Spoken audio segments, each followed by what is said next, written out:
ఆ పిల్లలకు మేము అండగా ఉంటాం, తప్పకుండా ఆ పిల్లలతో ఐక్యంగా కొట్లాడతాం. ఇది ఏదో 2 రాజకీయ ఉద్యోగాలకు సంబంధించిన పంచాయతీ కాదు, లక్షలాది మంది తెలంగాణ యువతకు వారి భవిష్యత్తుకు సంబంధించిన అంశం కాబట్టి ముఖ్యమంత్రి గారు ఇకనైనా బేసిజాలకు పోకుండా, అనవసరపు ప్రెస్టేజ్కు ఫాల్స్ ప్రెస్టేజ్ పోకుండా, ఈగోకి పోకుండా అహంకారం తగ్గించుకొని ఇవాళ కండకావరంతో మాట్లాడే విధానాన్ని తగ్గించుకొని ఆ పిల్లలకు క్షమాపణ చెప్పి 2 లక్షల ఉద్యోగాలు ఇస్తానన్న మాట నిలబెట్టుకునే దిశగా వెంటనే నోటిఫికేషన్లు ఇవ్వాలని, వెంటనే ఆ ప్రక్రియ ప్రారంభించాలని, వారు డిమాండ్ చేస్తున్న విధంగా గ్రూప్ 2, గ్రూప్ 3లో పోస్టుల సంఖ్య పెంచాలని, అదేవిధంగా డిఎస్సి విషయంలో కూడా మీరే ఏదైతే మాట చెప్పారో ఆ మాటను నిలుపుకోవాలని ఆనాడు మీరే చెప్పారు ప్రతిపక్ష నాయకుడిగా 21,000 ఉద్యోగాలు ఉన్నాయని చెప్పినారు, అవి కూడా వెంటనే నోటిఫై చేయాలని, అదేవిధంగా గ్రూప్ 1లో కూడా 1:100 నిష్పత్తిలో పిలవాలని మేము పెట్టిన డిమాండ్ కాదు, మీ పార్టీ తరఫున ఆనాడు బట్టి విక్రమార్క గారు నిండు శాసనసభలో పార్టీ ప్రతినిధిగా చేసిన, ఫ్లోర్ లీడర్గా చేసిన డిమాండ్, దాన్ని కూడా నిలుపుకోవాలని చెప్పి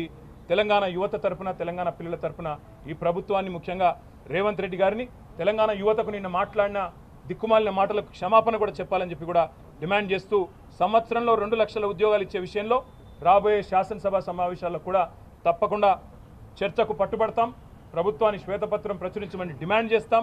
అదేవిధంగా ఒకవేళ వారు కనుక ఒప్పుకోకపోతే తప్పకుండా వాయిదా తీర్మానం ఇచ్చైనా సరే సభను స్తంభింపజేయడానికి కూడా వెనుకాడమని చెప్పి కూడా హెచ్చరిస్తా ఉన్నాం. ఆ రాజకీయ శక్తుల పేర్లు రాహుల్ గాంధీ, రేవంత్ రెడ్డి. అక్టోబర్, నవంబర్లో ఇప్పుడు రేవంత్ రెడ్డి మాట్లాడుతున్నాడు, బక్కా జడ్సన్ గారు దీక్ష చేస్తే ఏ ఉద్యోగ కోసం ఆయన దీక్ష చేస్తున్నాడు అన్నాడు. మరి గాంధీ భవన్లో 2023 సంవత్సరంలో రేవంత్ రెడ్డి గారు కూడా దీక్ష చేసిండు.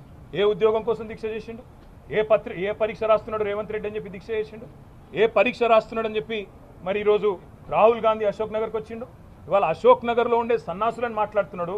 మరి మీ రాహుల్ గాంధీ గారు అశోక్ నగర్కి వచ్చినారు, నువ్వు వచ్చినావు అశోక్ నగర్కి, మీ నాయకులందరూ ఆ కోచింగ్ సెంటర్లో చుట్టే తిరిగినారు, మధు యాష్కి గారు, ఇతరులు. ఎవరు సన్నాసులు, ఎవరి గురించి మాట్లాడుతున్నావో ఆలోచించుకొని మాట్లాడితే బాగుంటుంది. ఇది ఇప్పుడు 4.5 ఏళ్ళు ఏ ఎలక్షన్ కూడా లేవు. ఈ 4.5 ఏళ్ళు ఎలక్షన్లు లేనప్పుడు మాకేమి రాజకీయ ప్రేరితమైన ఉద్యమాలు కానీ వాళ్ళని రెచ్చగొట్టాల్సిన అవసరం కానీ లేదు. మీరిచ్చిన మాట మీరు నిలుపుకుంటలేరు కాబట్టే ఇవాళ పిల్లలు రోడ్డు ఎక్కుతున్నారు. అర్ధరాత్రి నిన్న 4 దాకా పిల్లలు అశోక్ నగర్లో, దిల్సుఖ్ నగర్లో ఆందోళన చేసిన మాట వాస్తవం కాదా? ఉస్మానియాలో వాళ్ళని ఇవాళ గొడ్లను ఈడ్చుకపోతూ ఇవాళ అరెస్టులు చేస్తున్న మాట వాస్తవం కాదా? 6 నెలల లోపలనే ప్రజాపాలన అంటే ఎమర్జెన్సీని తలపించే విధంగా ఇవాళ పిల్లలు బాధపడుతున్న మాట వాస్తవం కాదా? వాటికి సమాధానం చెప్పే సత్తా లేక ఇవాళ నోటికొచ్చినట్టు వాగడం కాదు ముఖ్యమంత్రి గారు, ఇంకా ప్రతిపక్షంలో ఉన్నట్టుగానే మాట్లాడుతున్నాడు రేవంత్ రెడ్డి. ఒక ముఖ్యమంత్రిగా గౌరవంగా తెలంగాణ పిల్లల గురించి మాట్లాడితే ఆయనకు మంచిది, అందరికీ మంచిది, రాష్ట్రానికి.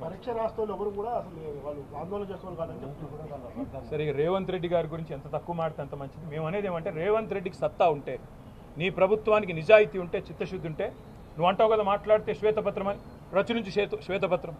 ఎన్ని నోటిఫికేషన్లు ఇచ్చినావు తెలంగాణ వచ్చినాక? ఎన్ని ఉద్యోగాలు భర్తీ చేసినావు?